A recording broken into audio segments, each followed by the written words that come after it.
Qui va nous présenter sa start-up Adaltas. Vous êtes consultant, Pierre, en Big Data. Tout à fait. Le pitch d'Adaltas. Adaltas, c'est une petite société. Prenez bien le micro pour qu'on vous entende. Pardon. Adaltas, c'est une petite société. Pas trop près. Voilà. On est actuellement une dizaine de personnes. On travaille principalement sur les problématiques de Big Data, notamment l'infrastructure. On a commencé il y a déjà une dizaine d'années au début sur les technologies web et puis on est arrivé sur le Big Data en 2010, c'est-à-dire assez tôt finalement.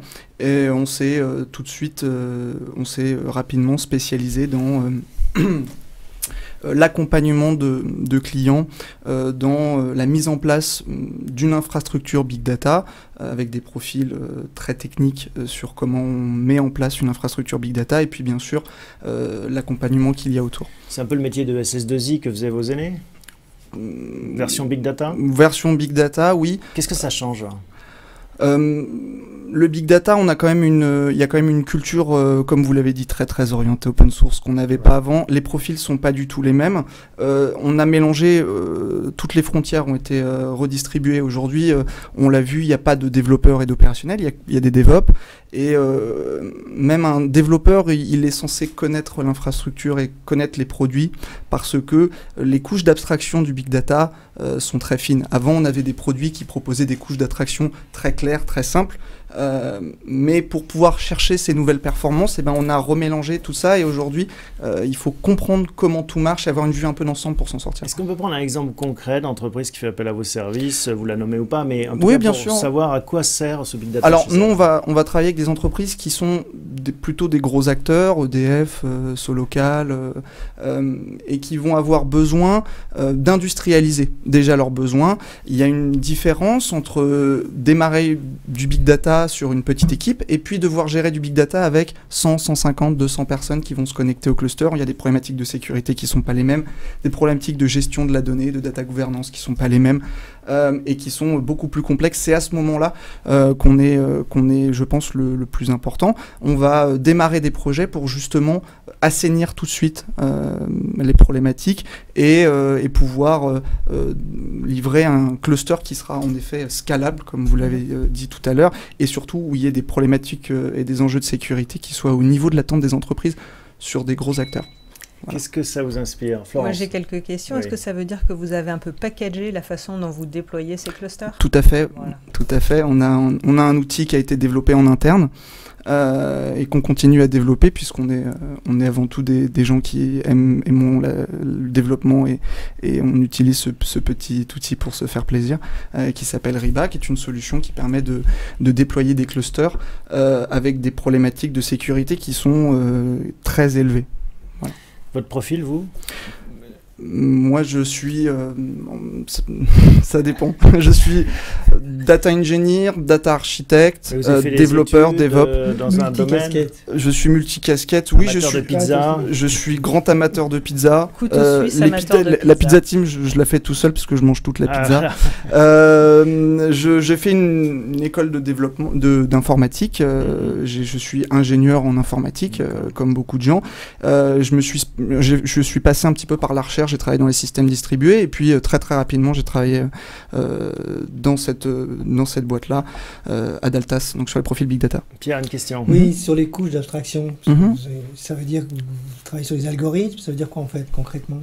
Non, quand je parlais des couches d'abstraction, je pensais plus spécifiquement par exemple au SQL qui est un langage traditionnel pour requêter la donnée.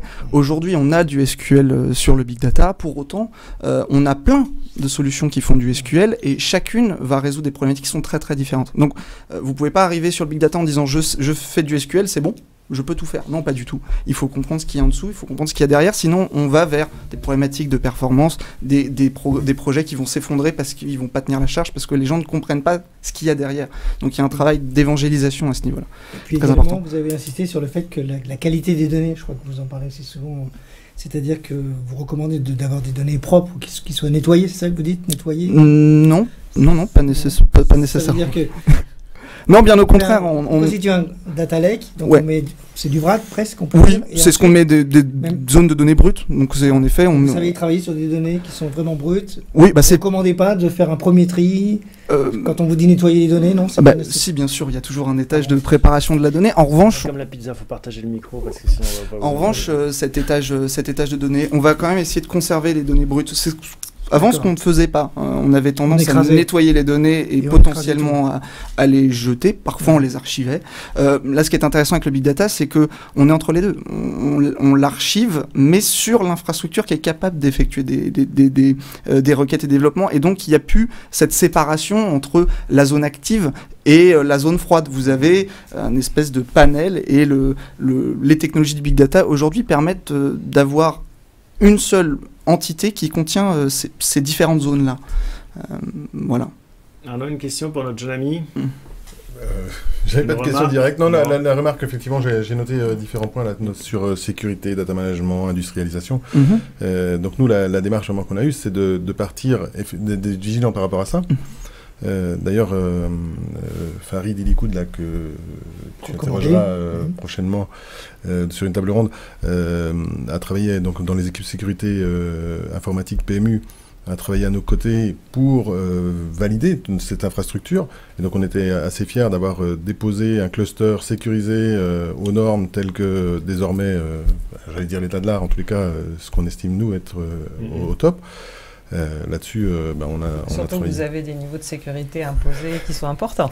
Ah oui, Florence, elle en a fait les frais au départ.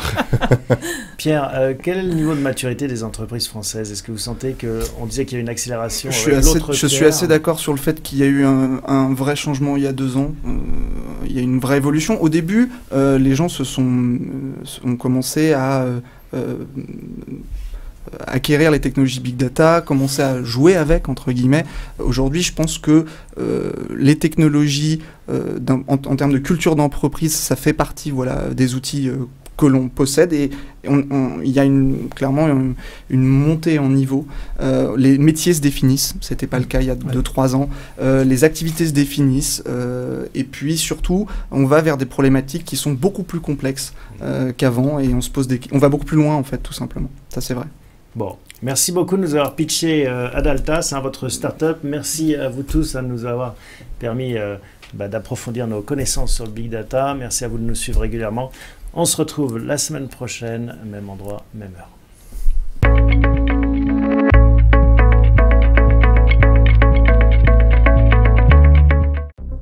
Demain appartient aux plus rapides. Pour vous aider à aller toujours plus vite, nous avons créé une nouvelle entreprise totalement dédiée à l'avenir de votre secteur. Où les hommes, la technologie et les idées font avancer le monde ensemble. Accélérer l'innovation, accélérer le changement, accélérer l'avenir. Hewlett Packard Enterprise.